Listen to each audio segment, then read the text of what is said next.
Hello guys, இன்னைக்கு நம்ம வீடியோவில் சரவணா ஸ்டோர் ஓனர் பற்றி தான் பார்க்க போகிறோம். தென் தமிழ்நாட்டில இருந்து அண்ணன் தம்பிங்க 3 பேர் கிளம்பி சென்னைக்கு வராங்க. இங்கே வந்து பாத்திரக்கடை ஆரம்பிச்சு இன்னைக்கு அந்த பாத்திரக்கடை பெருசாக வளர்ந்து 6000 கோடி பிசினஸ்க்கு வளர்ந்து நிற்குது. அந்த அண்ணன் தம்பிங்க 3 பேரும் சென்னைக்கு வரதுக்கு முன்னாடி அவங்களோட அப்பா ஸ்ரீலங்காக்கு பிசினஸ் பண்ணலான்னு போறாரு. ஸ்ரீலங்கால அவரால் பெருசாக பிசினஸ் பண்ண முடியல. ஸோ அவரோட நேட்டிவ் பிளேஸான தென் தமிழ்நாட்டில் இருக்கிற திருநெல்வேலி டிஸ்ட்ரிக்ட் அகைன் வராரு. அவர் கொஞ்சமாக வச்சிருந்த காசை அண்ணன் தம்பிங்க 3 பேத்துக்கும் பிரிச்சு கொடுக்குறாரு. அதில் ஒருத்தர் மட்டும் அந்த காசை எடுத்துக்கிட்டு சென்னையில் ஏதாவது தொழில் தொடங்கலாம் அப்படின்னு வராரு. சென்னையில் இப்போ இருக்கிற டி நகரில் சின்னதாக ஒரு பில்டிங்கை வாடகை எடுத்து அங்க பாத்திர கடை ஒன்று முதல்ல 1973 தொடங்குறாரு. ஸ்டார்டிங்ல அந்த கடையில வெறும் 10 பேர் தான் வேலை பார்க்கறாங்க.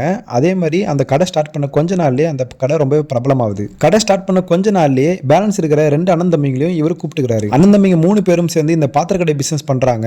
இவங்க எதிர்பார்த்ததை விட பிசினஸ் ரொம்பவே நல்லா போகுது. 2 வருடங்கள் இப்படி பிசினஸ் நல்லா போகுது. வாடகைக்கு இருந்த அந்த பில்டிங்கை அவங்க சொந்தமா வாங்குறாங்க. அதே மாதிரி ஒரு நகை கடையும் ஸ்டார்ட் பண்றாங்க. இவங்க நகை கடையில பொதுமக்கள் நிறைய பேர் வந்து நகை வாங்குறாங்க. குறிப்பா சொல்லணும்னா திருமணம் ஆக போறவங்க இவங்க கடையில வந்து நகை வாங்குறாங்க. இவங்க நகை கடை ரொம்ப பெருசா இருக்கும். அதே மாதிரி கலெக்ஷன்ஸ் நிறைய இருக்கும். அதனால பொதுமக்கள் இவங்க கடையில நகைகளை நம்பி வாங்க ஸ்டார்ட் பண்றாங்க. சோ பாத்திர கடை பிசினஸும் நகை பிசினஸும் ரொம்பவே நல்லா போகுது. எல்லாத்துக்கும் பிசினஸ்னா எதிரி இருப்பாங்க. இவங்களுக்கும் அதே மாதிரி சில எதிரிகள் இருந்தாங்க.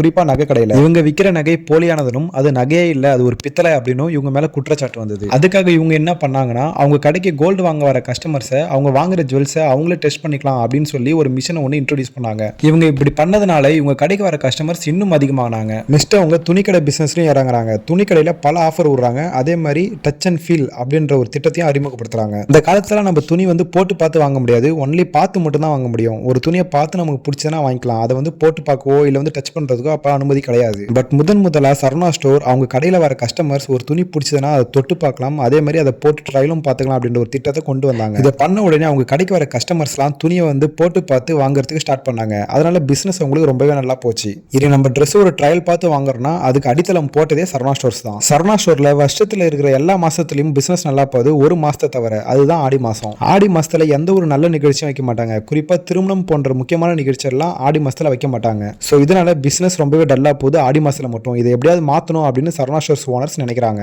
இப்படி யோசிச்சுட்டு இருக்கும்போது வந்த ஐடியா தான் ஆடி தள்ளுபடி. ஆடி தள்ளுபடி அப்படின்ற ஆஃபர் விடுறாங்க. அதாவது இருக்கிற ட்ரெஸ் எல்லாமே 50% வரலையும் ஆஃபரா தரும் அப்படின்ற மாதிரி ஒரு அறிக்கை விடுறாங்க. ஆஃபர் அப்படின்னு சொல்லி இவங்க கிட்ட ஓடாம இருந்த பல பொருட்களை ஒன்னு வாங்கினா ஒன்னு ஃப்ரீ 50% ஆஃபர் அப்படின்னு சொல்லி விற்க ஸ்டார்ட் பண்றாங்க. சோ இப்போ இவங்களுக்கு ஓடாத பொருளை ஓட்டின மாதிரி ஆச்சு. அதே மாதிரி ஆஃபர் கொடுத்த மாதிரி ஆச்சு. சோ இவங்க ஸ்டார்ட் பண்ணதான் ஆடி ஆஃபர் திட்டம். இன்னைக்கு தமிழ்நாட்டில் மட்டும் இல்ல, இந்தியா ஃபுல்லாவே ஆடி ஆஃபர் திட்டம் போயிட்டு இருக்கு. அமேசான், பிளிப்கார்ட்ல கூட ஆடி ஆஃபர் போகுது. அதுக்கு அடித்தளம் போட்டது இவங்க தான். நெக்ஸ்ட் இவங்க பண்ண முக்கியமான ஒரு விஷயம் பெரிய பெரிய செலிபிரிட்டிஸ் எல்லாம் கூப்பிட்டு அட்வர்டைஸ்மெண்ட் பண்ணது. அதுலயும் குறிப்பா கதாநாயகிகள் அதாவது ஹீரோயின்ஸை கூப்பிட்டு இவங்க வந்து அட்வர்டைஸ்மெண்ட் பண்ண ஸ்டார்ட் பண்றாங்க. இவங்க எடுத்த விளம்பரத்தை டிவிலையும் சினிமா தியேட்டர்லையும் விளம்பரம் பண்றாங்க. அதே மாதிரி போஸ்டராகவும் அடிச்சு ஓட்டுறாங்க. கதாநாயகிகள் போட்டிருக்கிற ட்ரெஸ்ஸை பார்த்து இவங்க கடையில அதே ட்ரெஸ் இருக்குமா அப்படின்ற நம்பிக்கையில தென் தமிழகத்துல இருந்து இவங்க கடைக்கு வர ஸ்டார்ட் பண்றாங்க. பிசினஸ் இன்னும் சக்சஸ் ஆகுது. டி நகர்ல பல இடங்கள் வாங்கி அதுல பெரிய பெரிய பில்டிங் கட்டி இவங்க கடைகள்ல பிரம்மாண்டமா ஓபன் பண்றாங்க. கஸ்டமர்ஸை அட்ராக்ட் பண்றதுக்கு ஏசி அப்படின்ற விஷயத்தை உள்ள கொண்டு வராங்க. ஏசி அந்த காலத்துல போடுறது ரொம்ப பெரிய விஷயமா இருந்திருக்கு. இப்பவும் சரவணா ஸ்டோர்ஸ் அவங்க சொந்த கிராமத்துல கிட்டத்தட்ட 500க்கும் மேற்பட்ட ஏக்கர்ஸ்ல சொந்தமா விவசாயம் பண்ணிட்டு வராங்க. அவங்க இந்த விவசாயம் லாப நோக்கத்துக்காக பண்ணல. விவசாயம் அழிஞ்சிடக்கூடாது, அதே மாதிரி அங்க இருக்கிற குடும்பங்களுக்கு ஏதாவது வேலை கொடுக்கணும் அப்படின்றதுக்காக அந்த விவசாயம் பண்ணிட்டு வராங்க.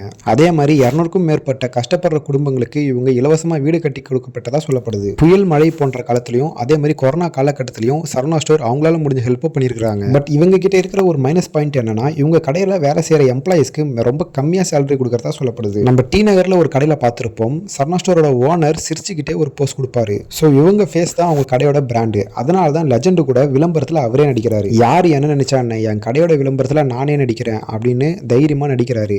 இவர் நடிக்கிற விளம்பரங்கள் சிலரால கேலி செய்யப்பட்டாலும் பலரால பாராட்டப்படுது. அந்த காலத்துல கிராமத்துல இருந்து சென்னை சிட்டியை சுத்தி பார்க்க வரவங்க பீச்சை சுத்தி பார்க்கணும், எம்ஜிஆர் சமாதியை சுத்தி பார்க்கணும், வண்டலூர் ஜூவை சுத்தி பார்க்கணும் தான் வருவாங்க.